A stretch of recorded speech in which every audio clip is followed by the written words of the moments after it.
¿Cómo les va? ¿Cómo andan? Otra edición más de este Aciertos y Errores. Un Aciertos y Errores que viene en una semana de bastante euforia por parte del gobierno. Sin lugar a duda, el día jueves a la noche, el presidente ahí en la Cámara Argentina de Comercio manifestó algo que fue título de todos los diarios en el día de hoy. La recesión ya terminó y el país empieza a crecer, dijo Javier Milei anoche en esa reunión con muchos empresarios. También hay que decir que había gran parte del gabinete en ese lugar. Y esa euforia vino a cuenta también de la semana que le tocó transitar al presidente. Sin lugar a duda, fue uno de los primeros que apostó a la presidencia o a la elección o la reelección de Donald Trump, y el republicano logró su objetivo ahí en Estados Unidos. Y esto se va a ver reflejado el próximo 14 y 15 de diciembre, ahí en la Florida, en donde va a haber una especie de convocatoria a los ganadores en Estados Unidos, y el único presidente latinoamericano invitado a esa convención y para disertar es ni más ni menos que el propio Javier Milei. Todo parece ser un escenario de mucha tranquilidad, de mucha alegría en lo que tiene que ver con el gobierno. Inclusive los datos de la inflación que va a difundir el INDEC la próxima semana, algunos manifiestan que va a estar abajo del 3% debido a lo que se conoció en la ciudad de Buenos Aires con el 3,2%, ¿no es cierto? Está por verse. Todo un escenario bastante, insisto, satisfactorio, con una mirada hacia adelante de un futuro bastante promisorio, pero que esto para nada se refleja en gran parte de la sociedad, ¿no es cierto? En el programa del día de hoy nosotros vamos a hacer un laburo que tiene que ver con los distintos lugares de la sociedad que no están tan alegres con esta mirada que tiene el oficialismo, ¿no? Trabajadores que están en la cuerda floja, se sabe del conflicto de Aerolíneas Argentinas, todo indica que el gobierno avanza en un posible cierre que no sé si legalmente lo puede hacer, pero sí en la idea de privatizarlo. Todo esto es un escenario raro porque lo coherente sería que en el mientras tanto de la euforia del gobierno también se trasladase a gran parte de la sociedad. Nosotros tuvimos, en lo que tiene que ver con la política, la posibilidad de estar en una conferencia de prensa con el gobernador de la provincia de Buenos Aires, que es reconocido crítico del gobierno de Javier Milei. Ahí también, la pata política también se va a empezar a ver en los próximos días, ¿no? Esto aparte, ¿no? Porque, ¿qué va a pasar con el PRO y su alianza con el gobierno? ¿Va a ser furgón de cola o va a ser cabeza de león, como se dice? ¿Lo dejará el gobierno a Mauricio Macri, que también estuvo muy alegre por el triunfo de Donald Trump? ¿Y qué va a pasar también en la provincia de Buenos Aires? En la provincia de Buenos Aires es un distrito clave para el futuro del gobierno. Ahí vemos también algunos aspirantes a esa idea, que es ni más ni menos hombres que fueron en otra hora del PRO, como fue el propio Diego Valenzuela, el propio Esper, que estuvieron la semana pasada ahí en 3 de febrero, reuniéndose.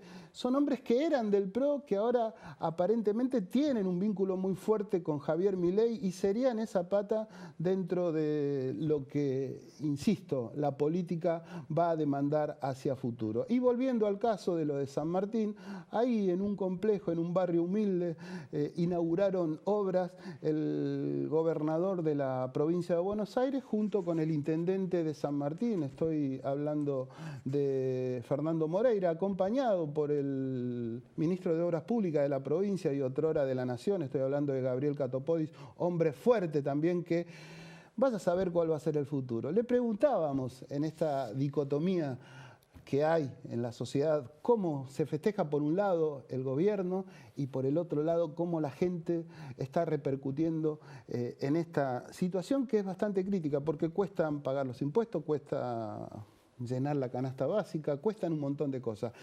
hablábamos con el gobernador y tras la nota con el gobernador, ahí vamos a hablar con una trabajadora del Hospital Posadas para que nos dé su mirada de este momento tan particular de la Argentina. Gobernador, ¿cómo se entiende esta situación, digamos, que ha generado el gobierno nacional en función de estar eufórico por algunos números, pero a la vez lo que usted plantea desde el lugar en donde una provincia de Buenos Aires está en una situación crítica? Digamos, ¿cómo lo entiende el ciudadano común a eso? Hoy a la mañana llegó a mis manos una nota de un diario internacional muy prestigioso, El País, un diario español, donde explican algo que denominan es un producto de exportación. Argentina inventó el dulce de leche, el colectivo y bueno, y la bicicleta financiera también debería nombrarse entre los inventos probablemente más vergonzosos que tenemos, pero patentados. Un diario internacional pone bicicleta financiera. Ahora Toto Caputo lo llama carry trade, ¿no? Para que no entiendan, ¿no? Para que no se entienda. Cuando a un economista no se le entiende, decía Jaureche, porque te están estafando. Que este modelo que aplica Milei, que dice que es de ajuste, como diciendo hay que atravesar el desierto para llegar a la tierra prometida. En algún momento en la Argentina hubo un economista, también ministro, que decía hay que pasar el invierno. Y el túnel también. La luz al final del túnel, el segundo semestre. Bueno, ¿no? Vendieron fruta cada vez que pudieron, pero el diario El País de Madrid demuestra muy bien que hay algunos que se están llenando de guita, con la que falta acá, está en otro lado. No es un ajuste homogéneo, democrático, es una transferencia de ingresos, la verdad, demencial, la verdad, inmensa, desde los sectores más vulnerables y carenciados, de los sectores medios, de los sectores productivos, desde las pymes, desde los pequeños productores rurales, desde San Martín, al sector financiero internacional. Mientras todos sufren, hay fiesta, Escuchábamos las palabras del gobernador, muy crítico. Bueno, hay sectores que se están beneficiando, manifiesta claramente, con esto de una economía que en apariencias para algunos sectores es muy fuerte, pero no lo es tanto para el ciudadano común. Es lo que al menos está pasando, ¿no? Me acompaña Ágata Elcéser, administrativa despedida del Hospital Posadas y dirigente de SICOP. Antes que nada, gracias por charlar un ratito con nosotros. Gracias por invitarme. A ver, contame un poco, ¿qué mirada tenés acerca de esto que venimos charlando y manifestando nosotros, que por un lado parece un gobierno que festeja una situación económica agradable, baja la inflación, situaciones, digamos, de crecimiento en algunas cuestiones, pero ¿cómo lo ves vos? Mira, a mí me despidieron hace unas semanas del hospital, que trabajo hace 11 años ahí en el hospital. Yo soy administrativa de la guardia, hago la recepción de los pacientes y ahí se ve sin dudas la crisis social que hay, de cómo la gente viene a atenderse, cada vez más deteriorada su salud, de cómo Bueno, el Hospital Posadas es un hospital muy grande que tiene un montón de especialidades que capaz que en otros hospitales es difícil conseguir y mucha gente, te digo, de localidades hasta re lejos del hospital que vienen a atenderse buscando una especialidad o una medicación, una atención. Y el último tiempo se vio muchísimo cómo se empezó a deteriorar también las condiciones de vida de la gente, ¿no? De cómo viene a atenderse, cómo capaz no puede continuar el tratamiento porque no tiene la plata para comprar la medicación, o cómo, no sé, recorren hospitales buscando un especialista o turnos que hay de acá a años. A nosotras nos despidieron con un grupo de compañeras, somos más o menos 20, que nos sumamos a los últimos meses, somos más de 100 ya los despidos ahí en el hospital. Mira, te doy un ejemplo, una de las chicas que echaron, ella es técnica en cardio, que hacen un estudio específico, que es un Holter, que hay turnos de acá a un año. Igualmente la echaron a ella de su sector. A ver, ¿qué le manifiestan a ustedes a raíz de los despidos? ¿Cuál es el motivo del despido en sí mismo? Mira, a mí me parece que que tienen una intención de destruir la salud pública. En particular el hospital me parece que está siendo atacado por diferentes motivos, ¿no?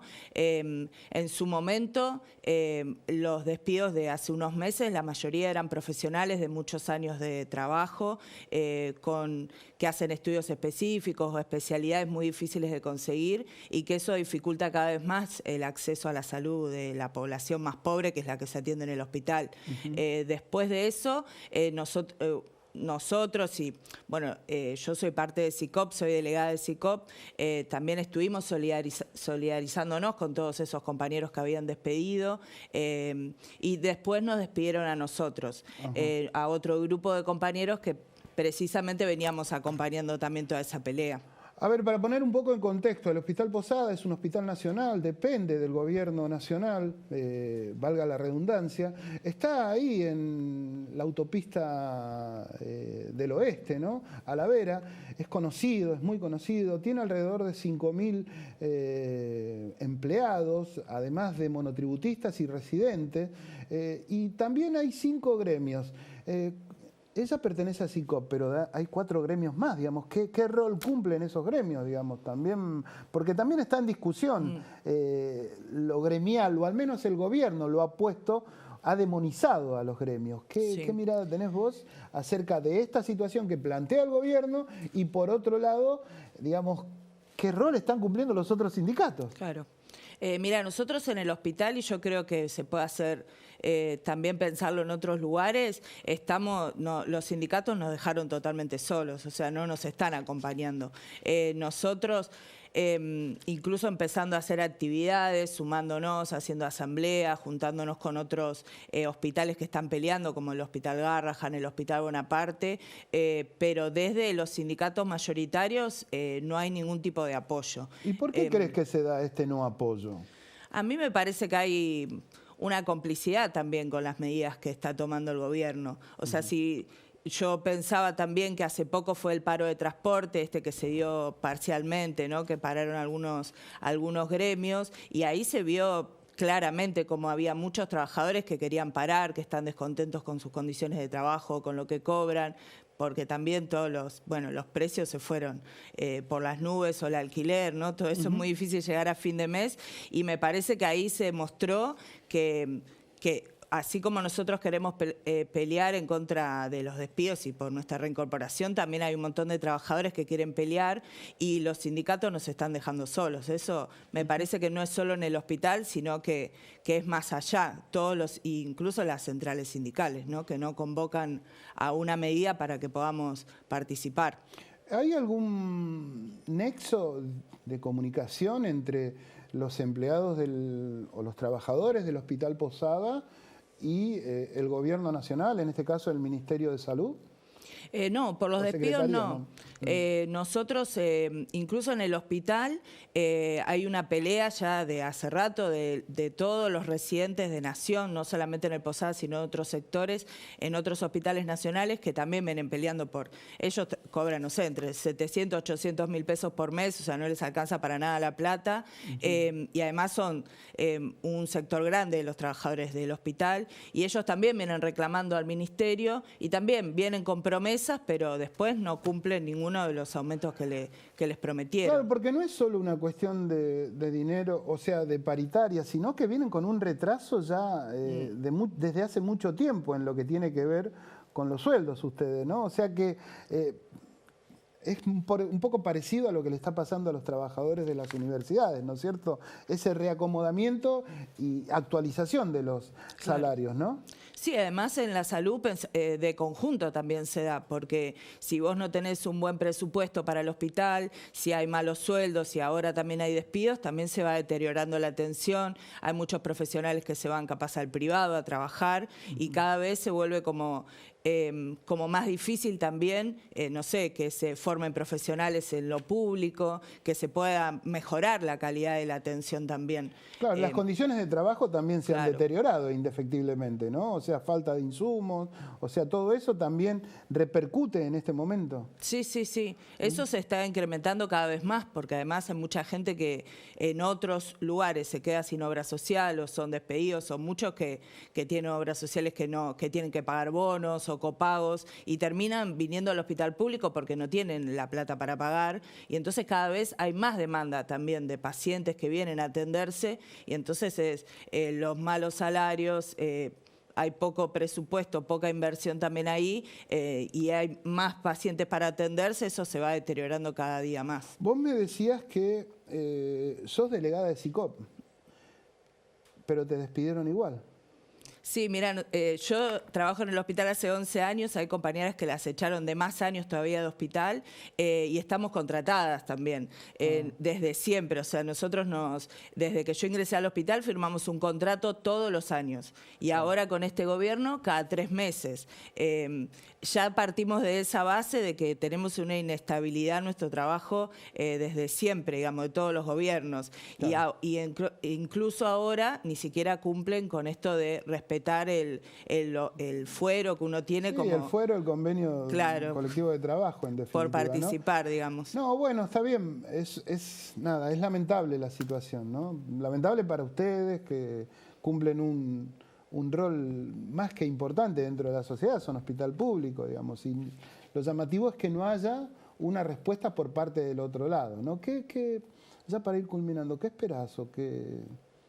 Mira, ¿Qué te genera esta situación en lo personal? Nosotros lo que primero queremos mostrarle a todos nuestros compañeros, a todos los demás hospitales, que no vamos a dejar pasar que nos despidan, que no vamos a resignarnos y que vamos a pelear por nuestra reincorporación. Eso es muy importante porque también hay mucho miedo en el hospital y en otros sectores también. Y después nos estábamos juntando también con otros sectores, no solo de salud. También vos nombrabas hace un rato lo de aerolíneas, ¿no? Con toda esa pelea grande que vienen dando también. Es de fondo también lo mismo, en contra de lo público, del acceso, ¿no?, de la población a la salud, a la educación. Bueno, aerolíneas que cumplió todo ese rol en la pandemia de traer las vacunas, ¿no? Toda esa función social que tiene un montón de sectores que quiere atacar este gobierno. Entonces lo que queremos nosotros es que estamos tratando, digamos, es de seguirnos juntando con todos los que estamos peleando y no dejar de exigir también lo que decíamos antes, a los sindicatos que tienen que romper con la tregua que tienen con el gobierno. Apuestan al cansancio también, ¿no? Sí, y también al desgaste, ¿no? Sí, y así como de a poquito de ir atacando y cada uno por su lado. Por eso también es potente que nos juntemos todos los que estamos peleando. Ágata, te agradezco mucho tu presencia acá y bueno, nada, nuestra solidaridad con vos y con todos los laburantes de ese lugar que bueno, que sin lugar a duda no la están pasando nada bien. Dale, muchas gracias por el lugar. No, por favor. Nosotros vamos a una pausa y, como le dijimos al comienzo del programa, vamos a mostrar otra cara de esa euforia que se muestra en el ámbito gubernamental. Tras la pausa, otra trabajadora más acá en Aciertos y Errores.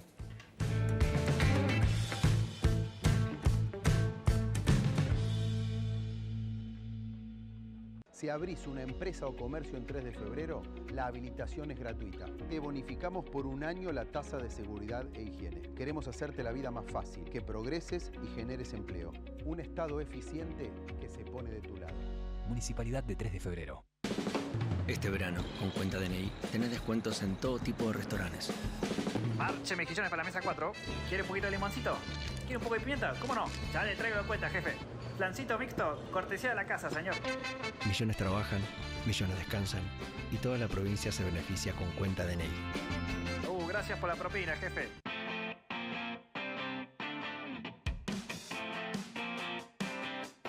Te presentamos Doctoros de PIM, un servicio de nuestra obra social, por el cual podés comunicarte con un médico a través de videollamadas las 24 horas del día, los 7 días a la semana. Baja la aplicación y sumate a la telemedicina a través de tu consulta médica online, sin salir de tu casa. OSDEPIM, te estamos cuidando.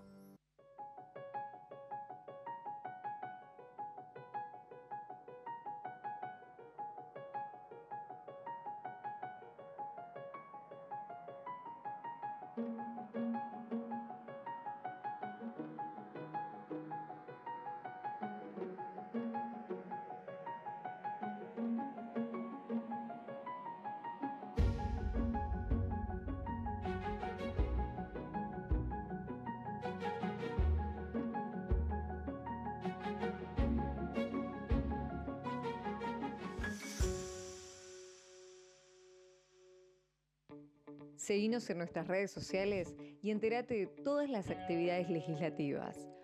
Honorable Cámara de Diputados de la Provincia de Buenos Aires. Vuelve el calor, vuelve el mosquito.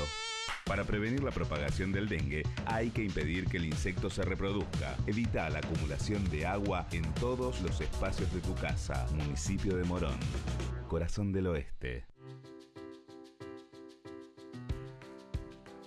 Se viene una nueva feria del libro en San Martín. Más lectura, más encuentros, más comunidad. Charlas, talleres, presentaciones de libros, shows en vivo, teatro, patio gastronómico y mucho más. Te esperamos del 7 al 10 de noviembre en Plaza Central, Intendente Campos y Belgrano. San Martín, comunidad activa.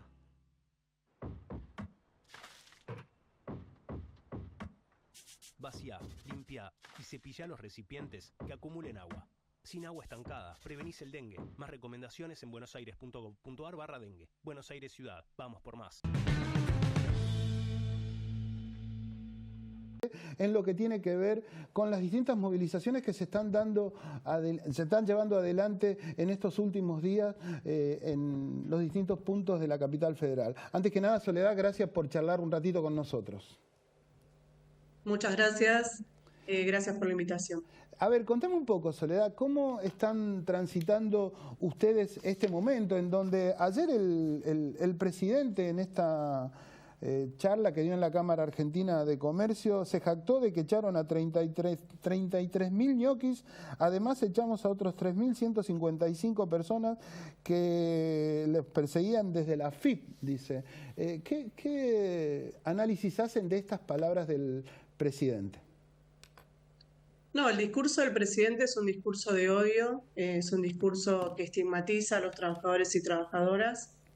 Nosotros como trabajadores estatales lo padecemos cada día porque estamos perdiendo derechos, la ciudadanía está perdiendo derechos diariamente con el cierre de políticas públicas, cierre de organismos y en paralelo esa estrategia es reducir nuestro salario. Hoy nosotros desde diciembre del año pasado a diciembre de este año vamos a haber perdido un 33% de nuestro salario. Y realmente, digo, nosotros tenemos compañeros y compañeras bajo la línea de pobreza cobrando menos de la canasta básica. Y realmente eso es muy complicado para una sociedad, porque nosotros somos garantes de derechos. Nuestros compañeros y compañeras son los que están en los territorios, con las infancias, con los jubilados, dando servicio a la ciudadanía. Y realmente lo que estamos perdiendo es eso, es soberanía. Es soberanía, es identidad, es derechos. Soledad, ¿por qué crees que el gobierno tiene esta impronta hacia, en este caso, los empleados estatales, no? Y es una estigmatización que viene atravesándonos hace muchos años, pero este gobierno lo lleva a un extremo de mucha violencia en el discurso y en la práctica. Y la verdad que se ensaña porque realmente no cree en el Estado, no cree en un Estado que pueda equilibrar injusticias, no cree en la justicia social. Y nosotros tenemos una idea de Estado que es el Estado que equilibra entre los que más tienen y menos tienen, el Estado que llega hacia aquellos lugares donde el privado no llega jamás. O sea, el Estado es el que hace una obra pública en un lugar donde un privado jamás invertiría. Entonces, claramente, nosotros defendemos un Estado presente. Y eso es lo que no cree este grupo de personajes que están en el gobierno, no creen en el Estado. Solamente el Estado es para reprimir y el Estado es para financiar a las empresas, para hacer negocio. Eso es lo que ven estas personas del Estado. Es un negocio. Hay una idea por parte del gobierno de estigmatizar a los gremios, también de demonizarlos, ¿por qué no decirlo? Esto, en virtud de cómo se va dando, ¿vos crees que tiene aceptación dentro de la sociedad este discurso que el gobierno pone sobre la mesa? Yo creo que todo tiene un límite, digamos. Cuando ellos se ceban con el tema de decir que hay compañeros y compañeras que son sindicalistas terroristas, realmente hay un punto donde se extralimitan y creo que la sociedad también les va a marcar un límite. Porque realmente, digo, nosotros somos sindicalistas, defendemos los derechos de los trabajadores, representamos a nuestras bases y nuestras bases hoy lo que nos están diciendo es que no llegan al día 15.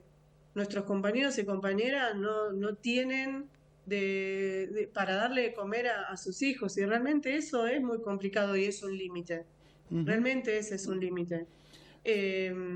Nosotros vamos a seguir en las calles. Ayer hicimos una gran movilización al Ministerio de Economía, en donde hubo muchísimos compañeros y compañeras, y la patria, nosotros decimos que la patria se defiende y vamos a estar defendiéndola contra estos personajes que quieren vender nuestra patria y hacer negocio. A ver, vos manifestabas recién la representación que ustedes tienen de las bases, ¿no? Pero por otro lado también hay como una situación que se da acerca de las distintas cúpulas sindicales, ¿no? Recién hablábamos con una laburante del Hospital Posada, donde hay 5 gremios, de los cuales el único que está en principio movilizando en ese lugar, en el Posadas, a los trabajadores es el SICOP, y los otros 4 es como que miran para otro lado. En el caso de ustedes, también hay otros representantes como UPCN que tampoco los acompaña en esta movida. ¿Por qué crees que se da esta situación también para el adentro de los gremios? Cada gremio tiene su estrategia. Realmente nuestra estrategia es estar en las calles, es estar en cada uno de los organismos, es hacer asamblea, es escuchar a los trabajadores y trabajadoras, y entendemos que hay que hacer unidad, hay que poder, todo el movimiento obrero en unidad, poder hacer una gran marcha, un gran paro, que también pueda decirle basta a este gobierno. Y cada gremio tendrá su estrategia. La idea es que todos podamos abrazarnos en contra de este gobierno que nos está destruyendo. ¿Vos crees que en lo gremial, digamos, para las cúpulas gremiales, eso es factible, ya que venimos de hace un par de días de un paro que no... Bueno, que por distintos motivos no fue la adhesión de todo, al menos en lo que tiene que ver con el transporte, no fue, digamos, adherido de todos lados, digamos, ¿no? No, yo creo que, a ver, nosotros venimos teniendo diálogo con gran parte del movimiento obrero, con parte de la CGT, con la UTEP, con los movimientos sociales. Esa tiene que ser nuestra conducta. El enemigo hoy es este gobierno que nos destruye, y me parece que hay que hacer un gran frente político y sindical para enfrentarlo. Esa es con mayor organización, con mayor unidad, es nuestro objetivo. Y nosotros lo vamos a hacer desde nuestro Consejo Directivo de ATE Capital. Vamos a intentar hacer todo lo que se pueda para armar un gran frente político sindical en contra de este gobierno. Soledad, te agradezco mucho tu presencia acá en Aciertos y Errores. Cerrame vos la nota con lo que quieras decir. Bueno, mayor organización, mayor unidad de los trabajadores y bueno, y le decimos a la sociedad que estamos perdiendo derechos y que también tenemos que tomar conciencia de que los trabajadores y trabajadoras estatales somos los garantes de derechos. Y que es importante que nos acompañen en esta lucha. No somos castas, somos compañeros que estamos ganando salarios por debajo de la línea de la pobreza y que bueno, y en esta tenemos que estar toda la sociedad junta para enfrentar estas pérdidas de derechos que para nosotros es importante que no pase. Te agradezco mucho tu presencia acá en Aciertos y Errores. Soledad Santellán, secretaria de Convenios Colectivos de ATE Capital, ha sido la segunda persona que nos está dando otra mirada acerca de este momento de nuestra Argentina. Vamos a la pausa y ya nos metemos de lleno en el último bloque. Ya está Seba Vargas acá y vamos a hablar de la temática de los precios, entre otras cosas.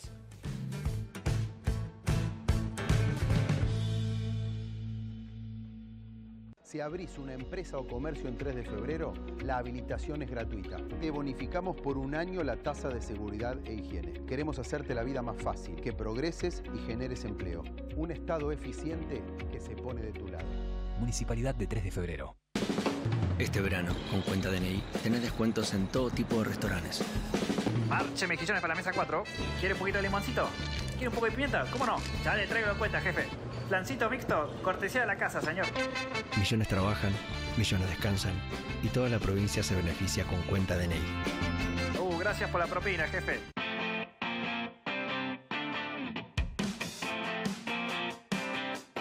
Te presentamos Doctoros de PIM, un servicio de nuestra obra social, por el cual podés comunicarte con un médico a través de videollamadas las 24 horas del día, los 7 días a la semana. Baja la aplicación y sumate a la telemedicina a través de tu consulta médica online, sin salir de tu casa. OSDEPIM, te estamos cuidando.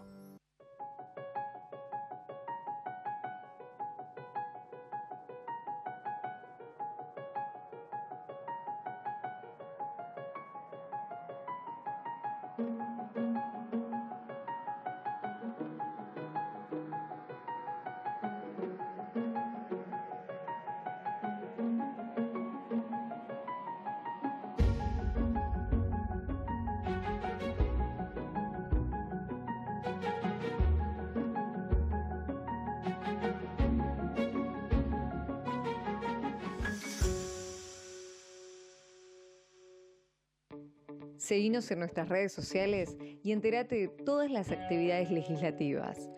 Honorable Cámara de Diputados de la Provincia de Buenos Aires. Vuelve el calor, vuelve el mosquito. Para prevenir la propagación del dengue, hay que impedir que el insecto se reproduzca. Evita la acumulación de agua en todos los espacios de tu casa. Municipio de Morón, corazón del oeste. Se viene una nueva feria del libro en San Martín. Más lectura, más encuentros, más comunidad, charlas, talleres, presentaciones de libros, shows en vivo, teatro, patio gastronómico y mucho más.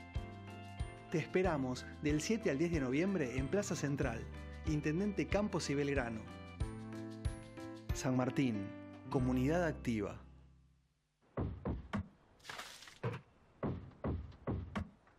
Vacía, limpia y cepilla los recipientes que acumulen agua.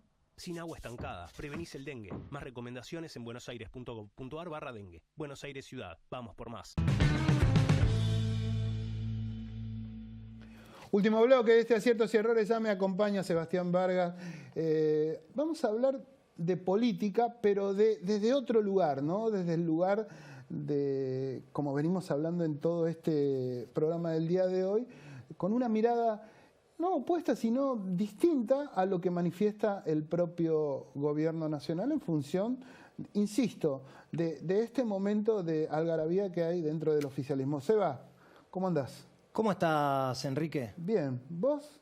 Una semana rara, ¿no? Una semana rara porque, bueno, hay mucho festejo por parte del gobierno. Vos bien lo anticipabas. Trump le ganó a Kamala Harris. Hay números alentadores, o al menos ellos muestran números alentadores. El presidente dijo que se acabó la recesión, que empieza el crecimiento sin límite, y lo dijo con una metáfora, que va a crecer como pedo de buzo. Ya lo dijo, el país. La famosa frase, ¿no? Lo dijo antes y lo volvió a decir ahora. ¿Por qué? ¿Qué dice? Bueno, baja el dólar, baja la inflación, se están estabilizando los precios, pero bueno, en la cotidianidad la gente vive otra realidad, ¿no? Exactamente, sí.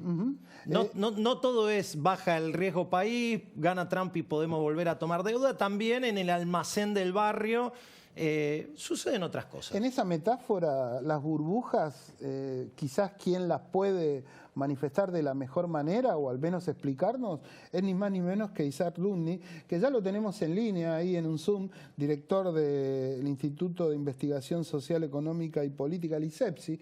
Antes que nada, Isaac, gracias. Siempre que estamos en una situación rara o de confusión o que no entendemos demasiado, los llamamos a Isaac para que nos cuente un poco él, nos aclare el panorama. ¿Estás en condiciones de aclararnos el panorama, Isaac? Antes que nada, gracias. Hola, como siempre un gusto hablar con ustedes. No, no sé si aclarar totalmente todo el conjunto del panorama, pero sí por lo menos tener una mirada de lo que sucede en la cotidianeidad de las familias, sobre todo en los de menores recursos. Porque, ¿qué es lo que ha venido sucediendo en los últimos 2 o 3 meses?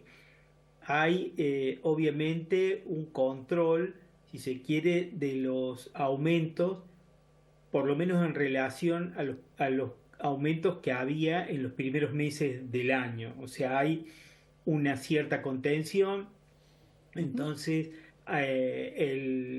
los incrementos en promedio, sobre todo de la canasta básica, están siempre en el orden del 3-4% de promedio. Incluso hay algunos meses, como el mes pasado, que a nosotros nos dio en el conurbano una estabilidad, prácticamente no hubo aumentos.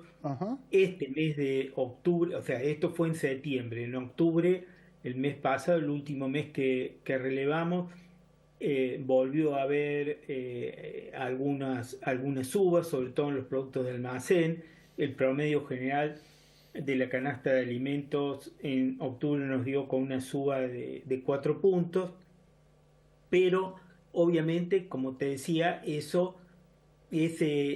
aumento, ese incremento está muy por debajo de lo que hubo en los primeros meses y de una perspectiva de mucha angustia y de mucha incertidumbre que trajo la primera parte del año, sobre todo en el precio de los alimentos. ¿Es probable entonces que dé menos del 3% en octubre?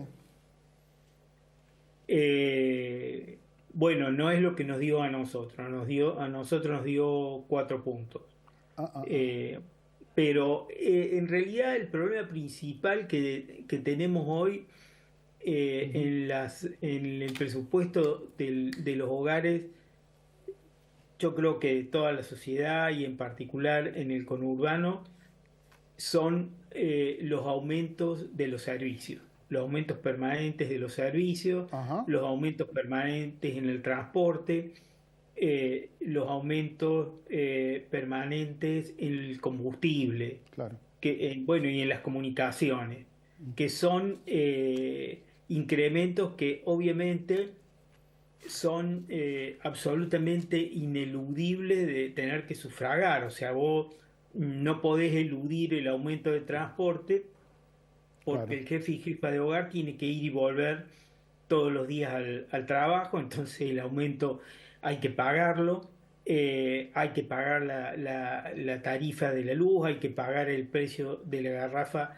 que no deja de aumentar, y hay que pagar de alguna manera una tarifa mínima de comunicaciones, porque hoy por hoy la comunicación por teléfono se ha convertido en una necesidad indispensable. Sí, inevitable, digamos. Entonces, esos aumentos son los que están muy por encima de los incrementos que hay en las remuneraciones, sobre todo de las remuneraciones de los trabajos informales, de los trabajos no registrados, que son los que pueden sostener o pueden tener todavía los jefes y jefas de hogar en los barrios populares. Ahí estamos viendo un poco en la pantalla. El tema es que cómo manejas el presupuesto, sobre dónde podés ajustar cuando se te incrementó el transporte, se te incrementó la luz, se te incrementó el gas, que son, como te digo, y las comunicaciones, que son, como te digo, gastos que son ineludibles. Y bueno, vas por el lado de, paradójicamente, vas por el lado de ajustar en los alimentos, que es lo que vos de alguna manera en la familia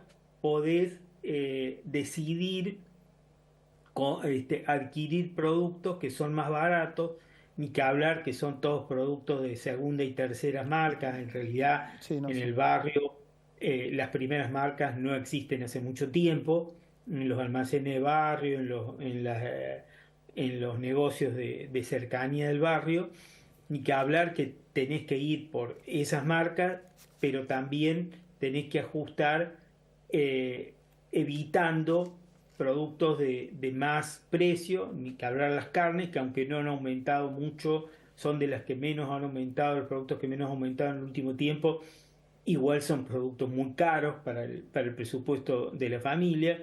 Tenés que eludir lácteos, tenés que eludir frutas y verduras, que también han tenido cierta estabilidad en los últimos meses, pero que siguen siendo muy, muy caras. Y entonces, bueno, sí. También vimos en ese informe que hizo ISEPSI un aumento del 161% desde diciembre hasta julio de este año de los servicios como son luz, gas y agua. ¿Cómo se explica esto? ¿Por la desregulación y la quita de subsidios? Y básicamente por eso. Te digo que esos aumentos que nosotros ponemos ahí en el informe son los que sacamos de la publicación del INDEC. Claro. El índice de precio del consumidor que el INDEC publica todos los meses viene desagregado en el índice, vienen desagregados los distintos rubros, y estos rubros que nosotros ponemos ahí de transporte, de comunicación, de las tarifas para la vivienda, son los que figuran, los que releva el índice, el Instituto Oficial. Ahora, si los sueldos registrados aumentaron de diciembre a julio un 105% y, por ejemplo, gas, luz, agua un 161% y comunicación un 143%, hay una pérdida muy grande y estamos hablando solo de registrados, ni hablar de los no registrados y los empleados públicos. Claro, eso es lo que tratamos de mostrar, de expresar en el informe, porque toda esta visión, como dicen ustedes, optimista que expresa el gobierno, en realidad choca contra los datos que publica el propio Instituto Oficial. O sea, estas no son datos que vienen de ninguna consultora privada, ni que nosotros lo hayamos sacado relevando esto en el barrio, sino es lo que publica el Instituto Oficial, el índice de salario. O sea, en el informe el último dato que ponemos es contrastando con julio de este año, pero es porque es la última publicación de la evolución del índice de salarios que publica el propio INDEC. El INDEC tiene la particularidad y la posibilidad de que vos veas ahí desagregado el aumento de salarios registrados, desagregado el aumento del salario de los empleos públicos y de los trabajos no registrados. Y claramente mes a mes y año a año se observa también ahí una diferencia enorme entre cómo van aumentando los trabajos privados registrados respecto a los trabajos privados no registrados, y ahí hay una pérdida enorme, sobre todo de este último sector. Hay varios datos, digamos, que tienen que ver con esto que manifestabas a lo último, y es con el laburo formal o informal. El gobierno, más allá de que se jacta de haber echado un montón de gente vinculada al Estado, por otro lado también manifiesta que hubo como una especie de, en estos últimos 2 meses, repunte en la actividad privada, y que lo asocia ciertamente al nuevo, no sé, convenio de trabajo, por decirlo de alguna forma, ¿no? Pero a la vez también hay que decir que los datos de pobreza e indigencia, en el último tiempo ha crecido mucho más la indigencia en porcentajes con respecto a la pobreza. Esto es así, ¿no? O sea, porque hay como muchos datos y muchas contradicciones a la vez. De nuevo, el dato de pobreza y de indigencia que refleja esta situación que vos estás planteando son datos del INDEC, datos del Instituto Oficial.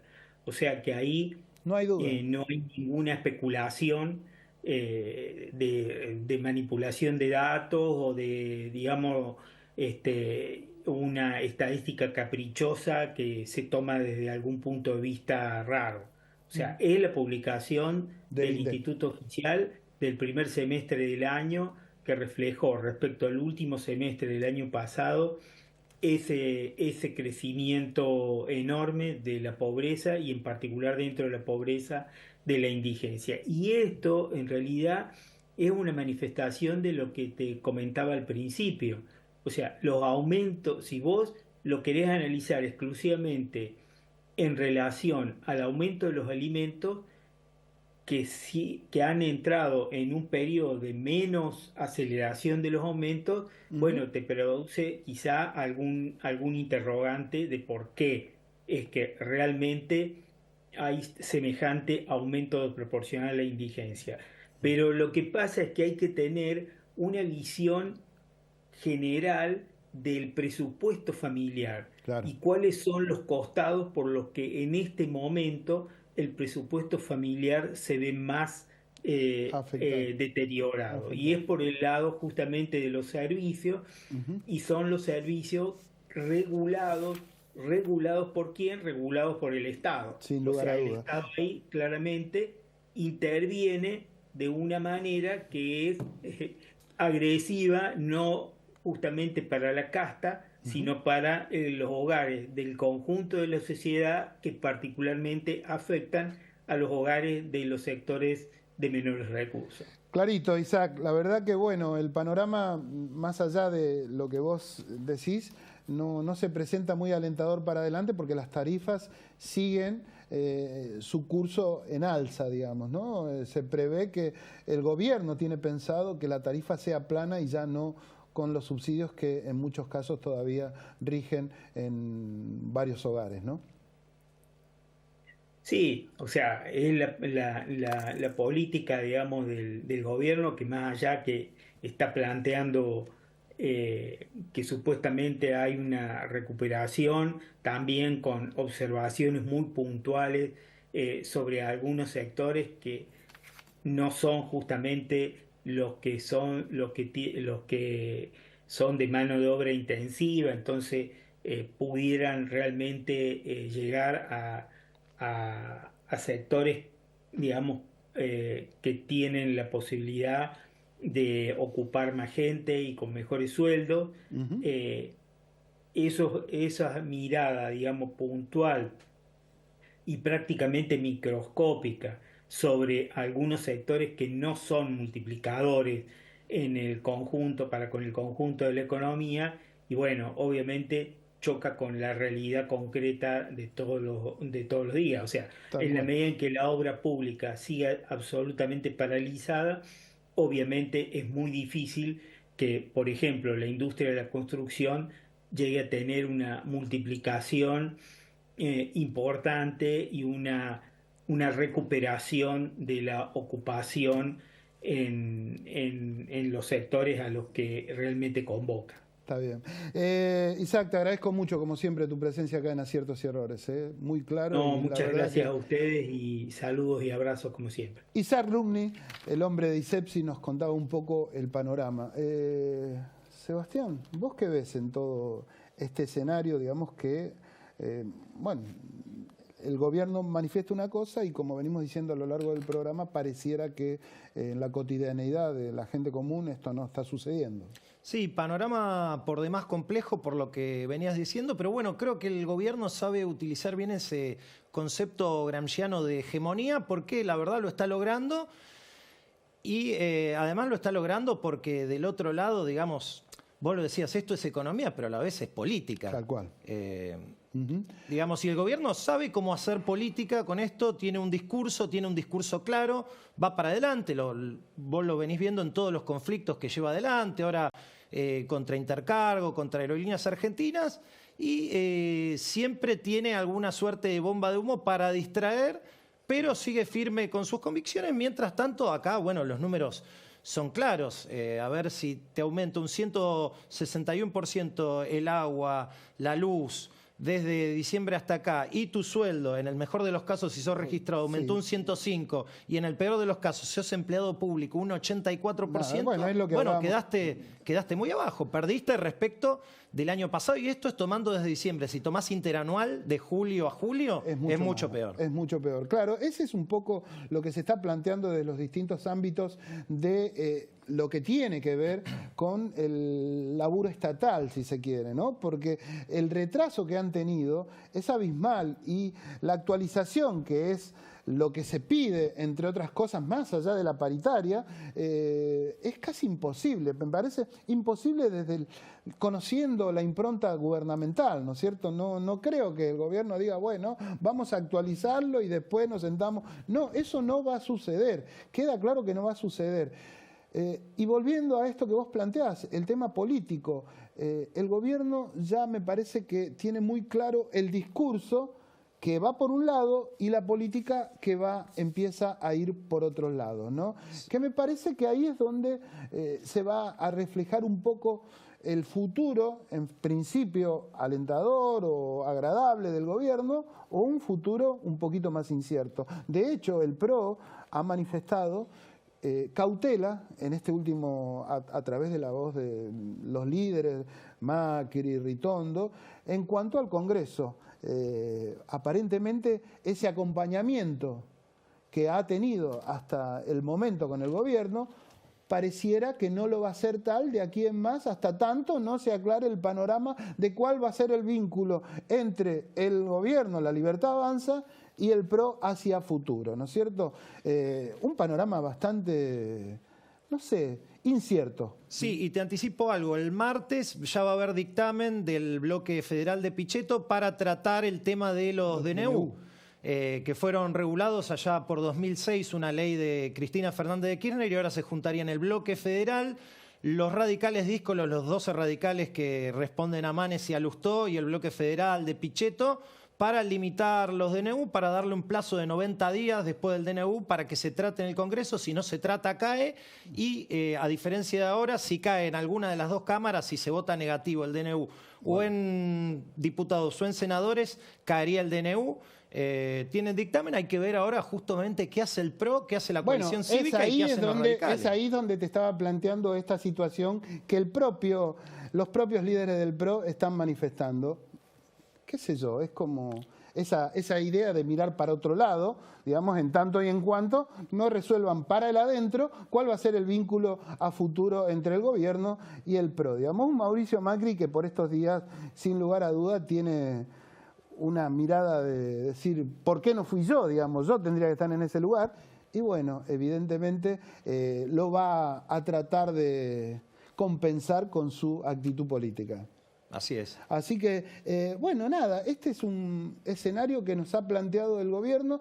No hablamos de la oposición, digamos, no hablamos del peronismo, que bastante tiene, que ya se ha conocido y se ha oficializado la presidencia de Cristina Kirchner al frente del Partido Justicialista a nivel nacional. ¿Cómo va a seguir todo esto? Eso se lo vamos a contar la semana que viene aquí en este Aciertos y Errores. Seba.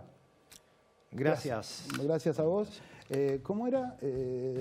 Vos sos Pestarini, ¿era, no? Pistarini. Pistarini, como el aeropuerto, es muy famoso en las redes, es libertario y además aboga, digamos, no es el que atacó a Dillon por Twitter y Dillon lo fue a encarar y el muchacho reculó arriba de un avión. Ese era Pistarini. Pistarini, sí, así lo llaman. Un libertario que milita que la gente se vaya del país. Exacto. Es del partido pesimista liberal, que se vayan del país. Pistarini, vos sos Pistarini, le dijo el hombre. Esto tiene que ver también con este momento de la Argentina, las redes que todas las semanas lo analizamos acá con Seba Vargas. Nos vemos la semana que viene, han sido muy amables de estar del otro lado y como siempre digo, espero que haya servido de algo.